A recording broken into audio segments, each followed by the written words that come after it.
been cycling in and out. First pizza. I don't know, once a month, but I want to have it.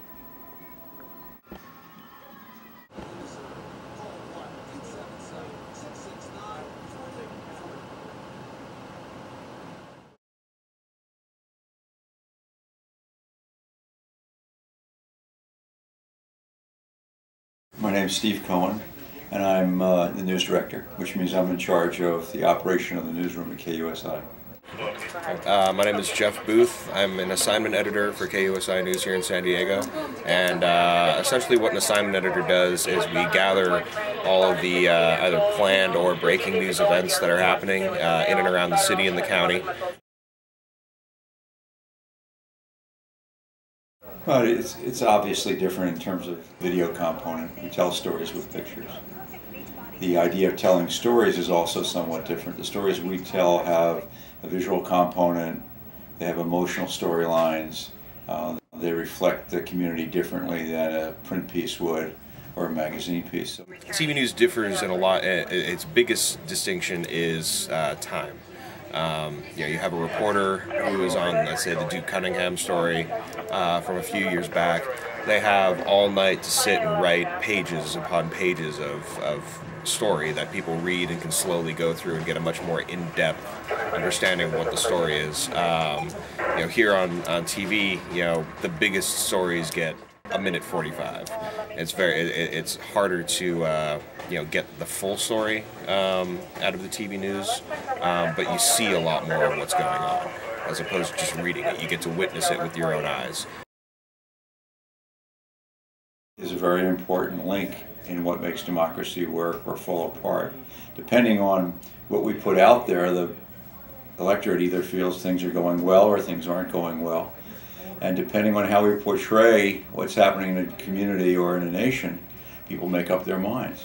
A lot of what happens in terms of society's view of how we're doing is determined by how the media portrays what's happening. An example would be during the Vietnam War, where American media began to see that the war was failing, began to report it as such, even though the administration was saying that it was succeeding. At the end of the day, the view was more true than the administration's, and the result was that the American people pushed to get out of the conflict.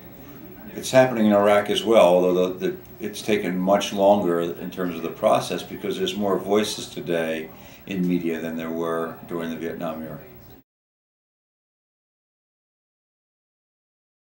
A lot of it is based on, very spur-of-the-moment judgment calls.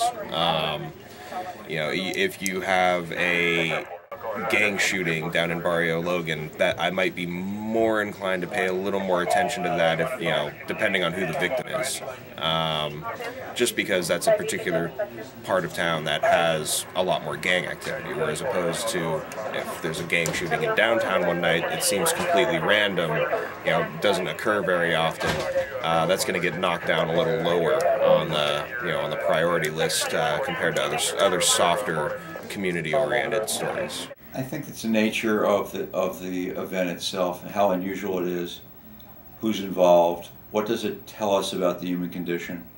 An example of yesterday would be a crime that happened in a place called La Mesa, where two store owners who've been there for many years wound up taking action against a robber. They shot the robber dead. The robber exited the establishment. However, the robber had also shot at them, and they both wound up in serious condition.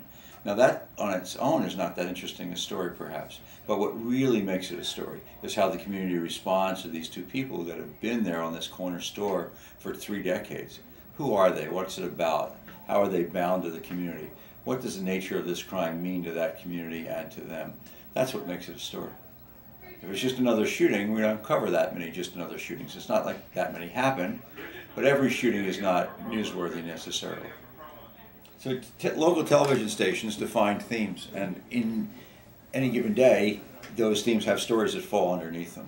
And so then it's a matter of figuring out, well, those themes, what stories are you going to pick in a day? Sometimes you'll direct an entire day towards one theme, like politics and government, let's say on an election day. Or there are a number of crimes that have occurred during a certain day, and you might want to point the entire day towards what happened in those crimes. And sometimes education can be the entire day.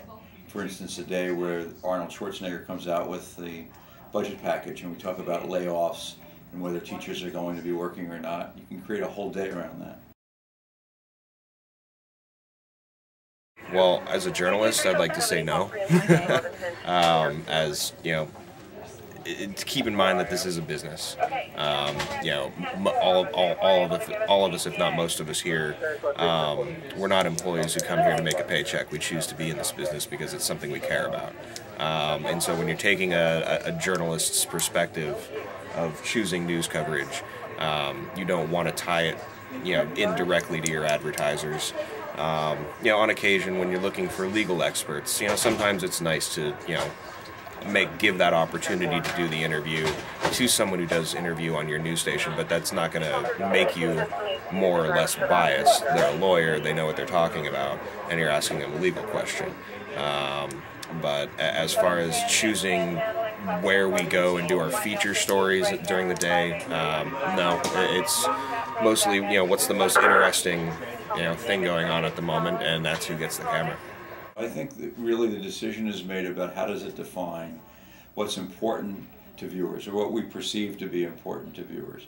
The human condition is really important to viewers. By that I mean is just how does society affect what we do on an individual basis, and the reverse of that. That's what makes good news stories, is the understanding of the interface between individuals and societal issues. And when you find the interface, you can figure out there's usually some conflict there. That source of friction between the individual and society, or individuals against individuals, is what creates the nature of a television story.